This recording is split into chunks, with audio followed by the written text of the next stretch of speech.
नमस्कार दोस्तों, मैं श्री कृष्ण मिश्रा अपने चैनल आदि समाधान में एक बार फिर से आपका स्वागत करता हूं। और आज मैं आप लोगों के लिए जो टॉपिक लाया हूं वो ये कि सभी माँ बाप अपने बच्चों की शादी के लिए लगभग परेशान होते हैं। उनका विवाह कैसा होगा, कहाँ होगा और कब होगा।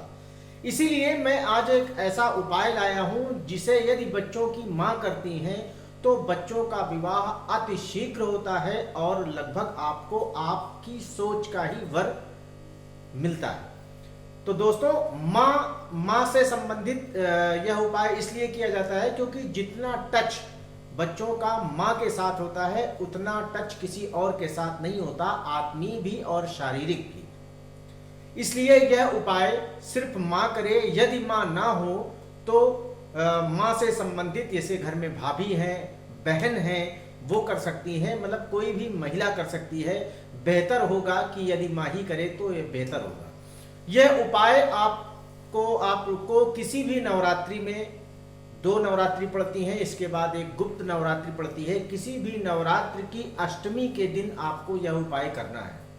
यदि यह उपाय आप नवरात्र में किसी कारणवश नहीं कर पाते हैं तो इस उपाय को किसी भी महीने की शुक्ल पक्ष की अष्टमी को करना श्रेष्ठ होता है और उसी दिन ही आपको यह उपाय करना चाहिए। इस उपाय को करने में आपको जो जो सामग्री लगती है वह सामग्री भी मैं आपको बताऊंगा। आप ध्यान से सुन लें और उसे नोट करके रख लें।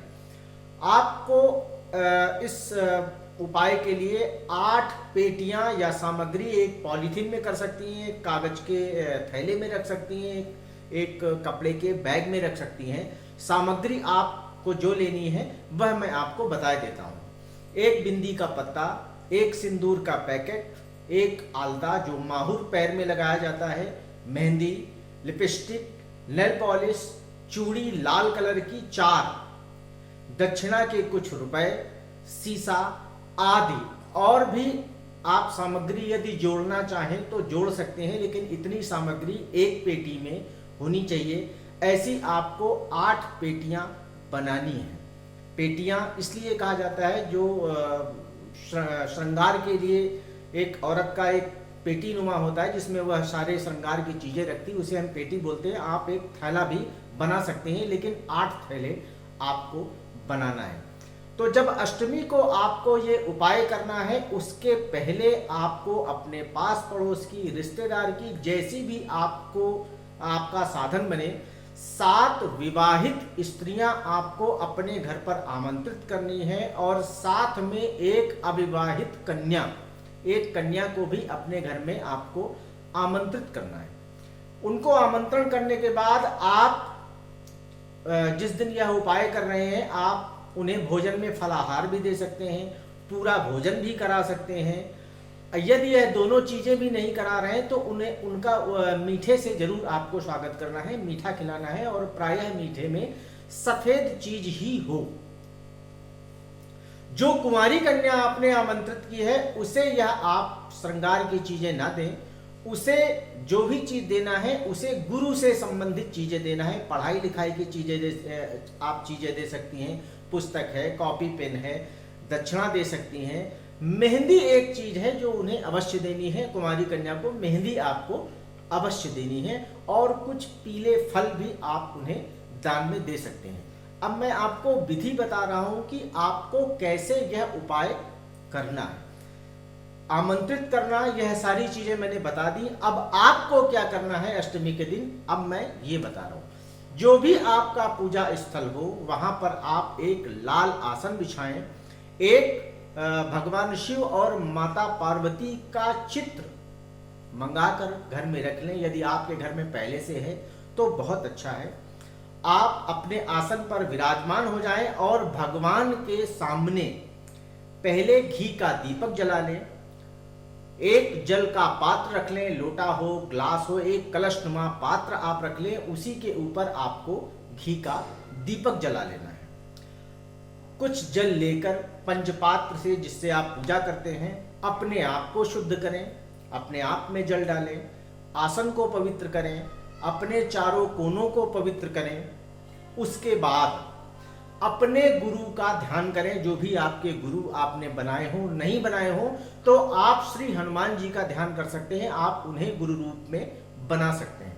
आपके जो इष्ट हो आप उनका ध्यान करें, और आपने जिस आकांक्षा के तहत इस पूजा का आवाहन किया है, इस पूजा को करने की आप उनसे अनुमति मांगें। अब आप पूजा करने जा रहे हैं तो जो दीपक आपने जलाया है उसे, जो जल आपने रखा है उसे अपनी पूजा का साक्षी माने कि मैं जो पूजा कर रहे हूं उसके ये साक्षी हैं। पूजा में फिर हाथ में आपको जल लेकर जो अभिमंत्रित करना है, जो संकल्प लेना है, वह मैं आपको बता रहा हूं। पहले अपना नाम, फिर अपने पति का नाम, वो पहले अपना नाम, अपने पिता का नाम, अपने गोत्र का नाम, फिर अपने पति का नाम, पति के पिताजी का नाम, उनका गोत्र, यह दोनों करें। साथ में अपने घर का पता भी, अगर आप जिस उद्देश्य से दे रहे हैं अपने घर का पता भी बोलें, फिर अपनी पूजा का उद्देश्य बोलें, और अंत में पार्वती जी को प्रणाम करते हुए जिस जगह पर आप बैठे हैं उसके दाहिनी तरफ उस जल को गिरा दें।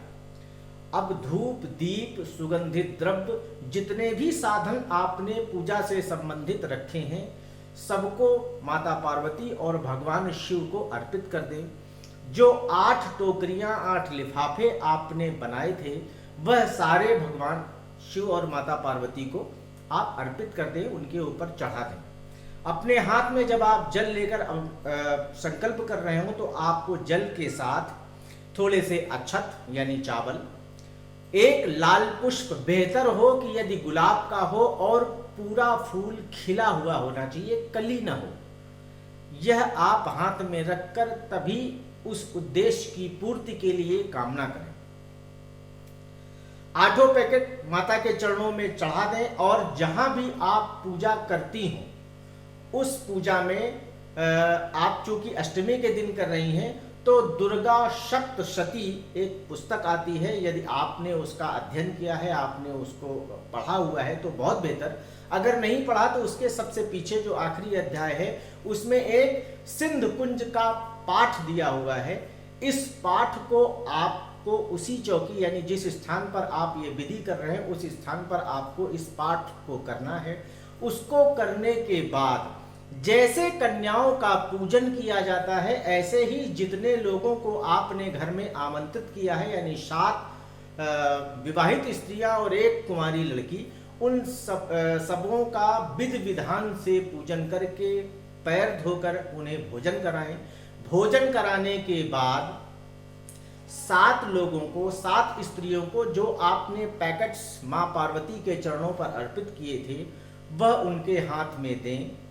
देने के बाद आशीर्वाद स्वरूप आपको एक चीज उनसे मांगनी है, उनके मुंह से कहलवानी है, जो आप स्वयं उन्हें बता दें कि ऐसे मुझे आशीर्वाद दें। आप कहें कि मैं जिस भी विधान से आपने पूजा की हो, आपका कार्य सफल हो, आपके घर में जल्द ही शहनाई बजे और मैं दोबारा फिर आऊं आपके घर में, क्योंकि यह करने के बाद जब आपका काम बन जाएगा तब आपको उन सभी लोगों को आमंत्रित करके यह क्रिया पुनः दोबारा करनी होगी। इसलिए जब भी वो घर से जाएं तो आप उन्हें यह जरूर कहें कि फिर आइएगा, हम आपको आमंत्रित करेंगे हृदय से और आप हमारे घर फिर से पधारिएगा। दोस्तों, यह उपाय आपको जल्द से जल्द मनचाहा वर और जल्द ही आपके जो तनाव है विवाह संबंधित, इसे बिल्कुल हर लेगा और घर बैठे आपके रिश्ते आएंगे। लेकिन जो मैंने आपको पाठ बताया है, यह पाठ आपको निरंतर जब तक आपका कार्य पूरा नहीं हो जाता तब तक मां को यह पाठ निरंतर करते रहना है। यदि इस पाठ को करने में कुछ परेशानी आती है बीच में, तो अपने ही घर की यानी ब्लड रिलेशन की कोई भी स्त्री को उन 4-5 दिनों के लिए इस पाठ को आप करा सकते हैं, ताकि यह पाठ खंडित ना हो और लगातार होता रहे जब तक कि आपका काम संपूर्ण नहीं हो जाता। दोस्तों, यह पूर्ण रूप से ज्योतिषीय उपाय है। इसमें कोई तंत्र नहीं है, कोई मंत्र नहीं है, ऐसी कोई विधि नहीं है जिस विधि को करने में आपको बड़ी कठिनाई महसूस हो रही हो।